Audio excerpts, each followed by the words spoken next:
بما اني بقالي كتير قوي بحاول اصور فيديو وفشلت، مش عارفه ليه، مش مود فيديوهات، بس جت في بالي نصيحه كده قلت انصح بيها الناس، وخاصه ان انا بجد اتعلمتها متاخر قوي قوي قوي. تمام.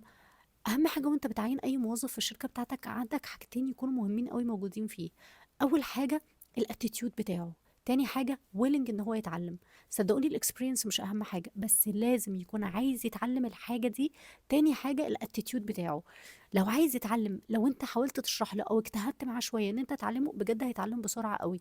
وبالعكس هيبقى احسن من اي حد تاني عشان بيبقى عايز يثبت نفسه. تاني حاجه الاتيتيود.